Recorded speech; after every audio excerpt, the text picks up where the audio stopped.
Aujourd'hui, en guise de parabole d'un curé de campagne, je vous raconte un bon moment paroissial. Dimanche 3 décembre, après le service dominical, je file à la basilique devenue basilique mineure de Saint-Joseph du Bon-Espoir à Espaly. Je dois y rencontrer les 50 maréchaux ferrants et forgerons qui vivent depuis la veille leur rassemblement national. La veille, j'ai eu beaucoup de plaisir à aller les voir sur leur campement et j'ai apprécié les gestes précis, leurs coups d'œil, la bonne ambiance, la solidarité, leur désir partagé de transmettre les traditions et puis leur belle complicité. Et aujourd'hui, ce dimanche à midi, je vais bénir ce qu'ils appellent leur bouquet, c'est-à-dire une sculpture composée de tous les éléments que chacun a forgés la veille, soit en fer, soit en cuivre, et qu'ils ont après accordés en les rivetant ou en les soudant. Cette année, la sculpture représente une vigne avec un tonneau parce que le rassemblement est sponsorisé par un caviste qui essaye de réimplanter de la vigne à Espaly. Alors je leur dis simplement que je veux leur parler de trois choses. D'abord, de leur saint patron, saint Éloi, que l'on fête le 3 décembre. Saint Éloi, c'est le VIe siècle, il est orfèvre et le roi Clotaire II lui envoie de l'or pour qu'il lui fabrique un trône.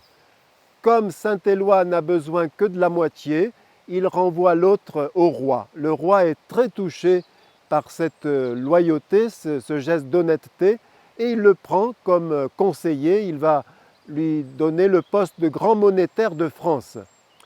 Et ainsi, saint Éloi va rester auprès de ses successeurs.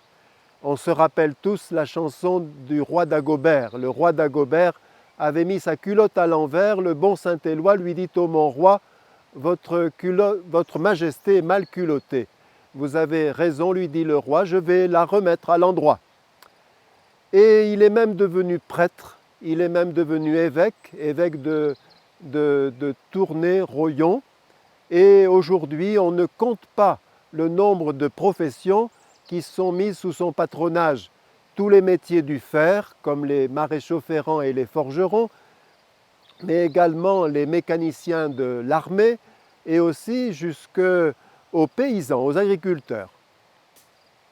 Deuxièmement, leur dis-je, je veux vous parler du feu, parce que j'ai été impressionné par votre façon d'approcher le feu.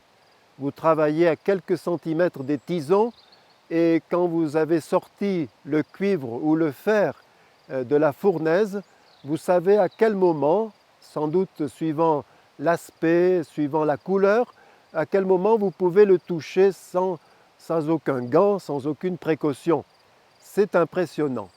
Et vous m'avez rappelé une belle anecdote racontée par un de nos professeurs de théologie, le père Claude Fed, qui organisait beaucoup de pèlerinages en Terre Sainte. Il y avait, selon lui, à Bethphagée, c'est juste dans la banlieue de Jérusalem, un guide arabe, un guide local qui ne savait pas prononcer le mot privilège et qui parlait de pirvilège. Et il avait plaisir à montrer aux pèlerins la petite pierre sur laquelle Jésus avait pris appui pour monter sur l'ânon qui lui fera faire son entrée triomphale à Jérusalem. Nous fêtons ça chaque dimanche des Rameaux. Et il disait: si tu touches cette pierre, tu as droit à 3 privilèges. Premier privilège, si tu meurs, tu ne vas pas en enfer. Deuxième privilège, si tu vas en enfer, tu ne brûles pas. Et troisième privilège, si tu brûles, tu ne sens rien. Alors je leur ai dit, vu ce que vous savez faire avec le feu, vous pourriez aller en enfer, mais le mieux c'est que vous vous laissiez embraser par le feu de l'amour de Dieu. Et puis, je voudrais dire un mot de la vigne, parce que dans le monde végétal, elle a une place tout à fait spéciale. D'abord, on ne peut rien faire de son bois, à part des tisons pour faire cuire des coquilles Saint-Jacques à la mode des maréchaux ferrants, comme j'ai vu la veille. Mais on ne peut sinon peut-être faire des lampes de chevet, mais son bois ne sert à rien. En revanche, elle produit un fruit qui permet d'obtenir le nectar du nectar, le champagne. La vigne a beaucoup de liens avec la personne humaine.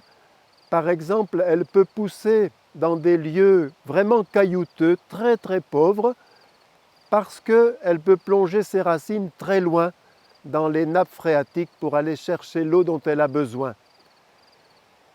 La vigne, on peut la comparer au sapin de Noël. Le sapin de Noël, tout le monde l'admire, c'est magnifique, mais il est en train de se sécher parce qu'il n'a pas de racines.